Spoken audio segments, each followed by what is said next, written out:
Hi students, in the previous class we discussed about that ureter, urinary bladder and urethra structure and functioning of these important parts in the human excretory system.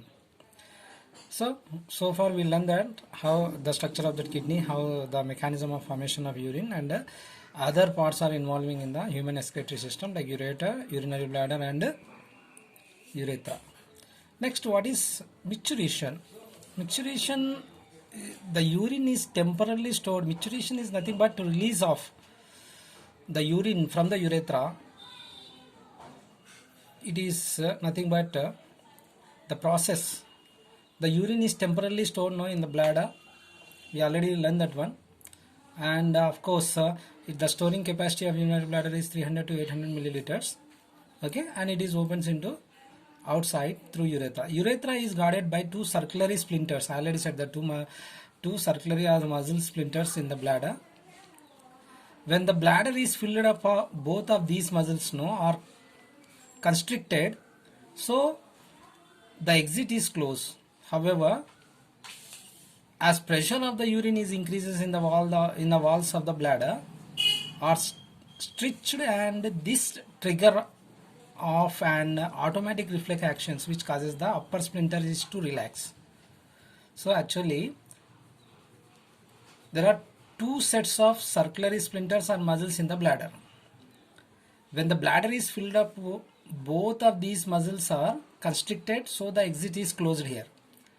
However, as the pressure of the urine increases in the walls of the bladder are stretched, and this triggers off an automatic reflex actions which causes the upper splinter to get relaxed. But the lower splinters still it is under the control of the brain. So urine can still be retained until the muscle is relaxed too. So control of urination is not possessed by very young children, but it is gradually learned. Particularly we observing now that control of urination is not possessed by very young children like below 10 years.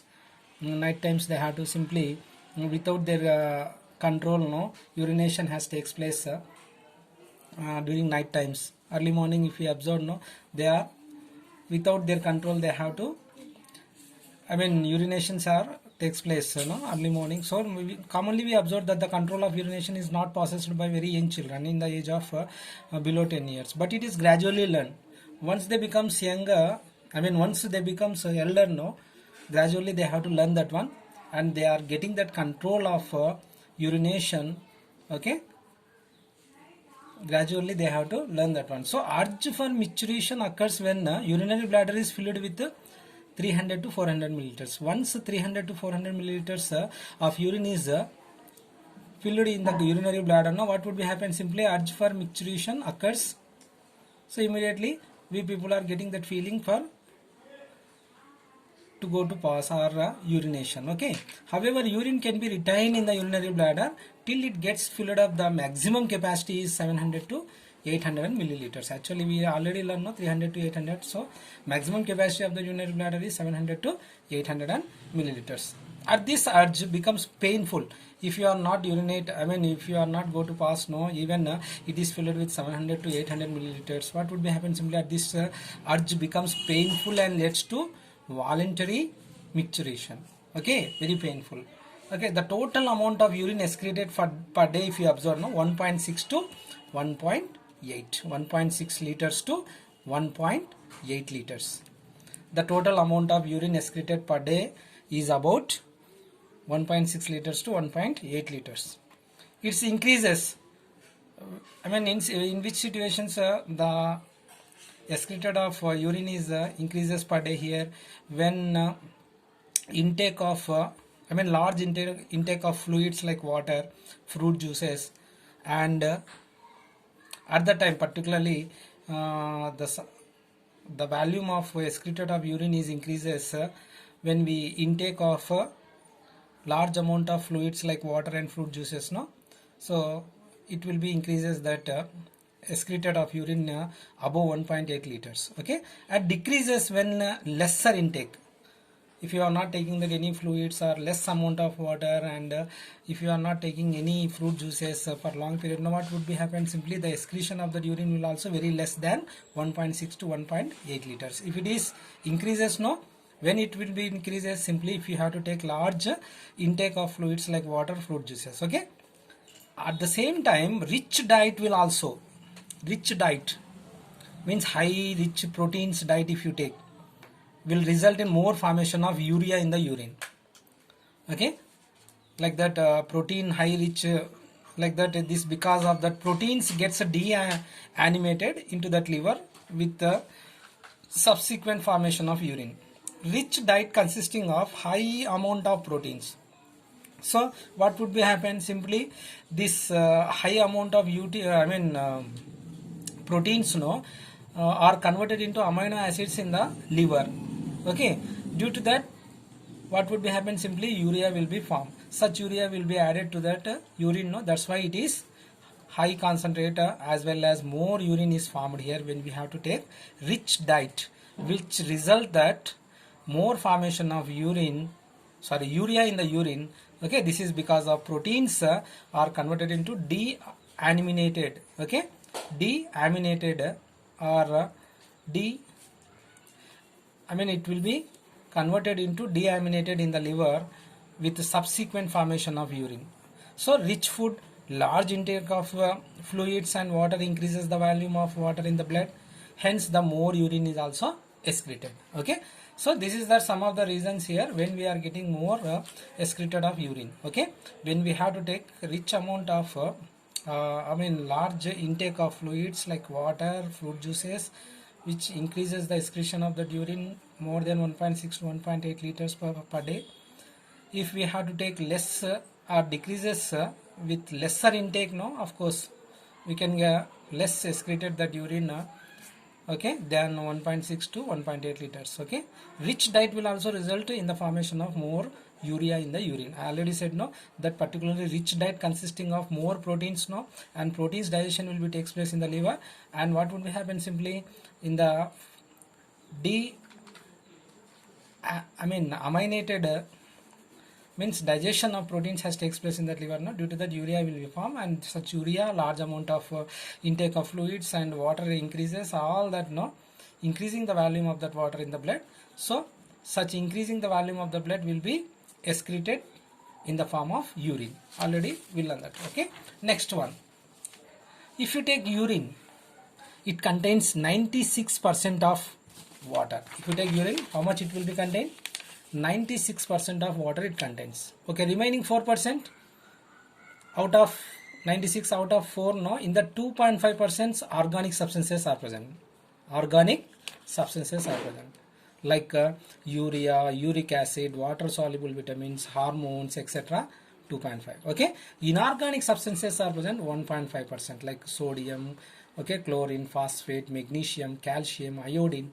These are the, if you observe that the composition of that urine, it contains that nearly 96% of water in that. Remaining 4% in that, 2.5% organic substances and 1.5% consisting of inorganic substances. Organic substances under that urea, uric acid, water soluble vitamins, hormones, etc. Okay, next inorganic substances, if you observe 1.5% like sodium, chlorine, phosphate, magnesium, calcium and iodine. So actually urine is an acidic in nature. Naturally at the beginning, no, it is acidic in nature, later it becomes alkaline in nature, isn't it? First urine is a acidic in the beginning, but later it becomes alkaline. Okay, why it will be converted like that? So on standing due to decomposition of urea to form ammonia. Why? First it is acidic, later it will be converted into to become an alkaline, no. So the decomposition of urea, what would be happen? Simply from acidic nature to it will be converted into alkaline, no. So decomposition of urea is helps to form of ammonia. Okay, so this is the total composition of urine. Okay, next, what is ESRD? Very very important for one more question. ESRD is nothing but complete and irreversible kidney failure. Complete and irreversible kidney failure is nothing but end stage of renal disease. So if kidney is not doing well, not doing proper functioning has not takes place, and it will be, all the nephrons in that kidney, already said now that 1.3 millions to 1.8 millions it consisting of nephrons each kidney. In that large amount of nephrons are getting inactivated or decomposed. No, what would be happen? Or spoil? No, what would be happening? This is nothing but complete and irreversible kidney failure. So the kidney doesn't have doing properly formation of that urine, so the function will be get affected. And this is nothing but such condition of kidney failure is nothing but complete and irreversible kidney failure is nothing but end stage of renal disease. Okay, so uremia, it is very important here. Okay, if the kidney stops working completely, irreversible and kidney failure, total kidney not failure here, the percentage of kidney failure are decreasing. Okay, particularly irreversible kidney failure is called end stage of renal disease, whereas uremia means total stops working completely of our body.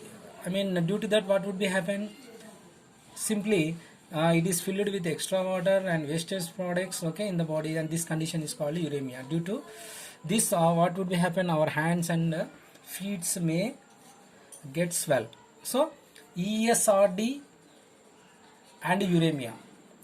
ESRD is nothing but complete and irreversible kidney failure is called ESRD, whereas uremia is that due to ESRD, what would be happen here? Uremia is when kidney stops completely in our body, the filtration will have, of blood will not be takes place inside that body. What would be happen? Simply inside our body, extra water, nitrogenous wastes, all okay, organic, inorganic wastes are stored there for long period inside that body. Okay, and such condition, okay, which is not excreted from the body, and which all these wastes along with extra water will be stored inside that body is nothing but uremia. And due to that, what would be happen? Simply swelling has seen in the patients, particularly hands and feet. Okay, this condition is called uremia. ESRD, for one more question, is very important. Complete and irreversible. See, end stage of renal disease. What is the abbreviation of ESRD? End stage of renal disease. Complete and irreversible kidney failure is called ESRD. And what would be the result of this ESRD or complete and irreversible kidney failure? What would be happen? Simply further filtration of blood will not take place. All the extra water wastes are simply stored inside the body for long period, and later they become toxic, and it causes that the swelling of hands and feet, and such condition is called uremia. Okay, tomorrow we'll conclude this. Thank you.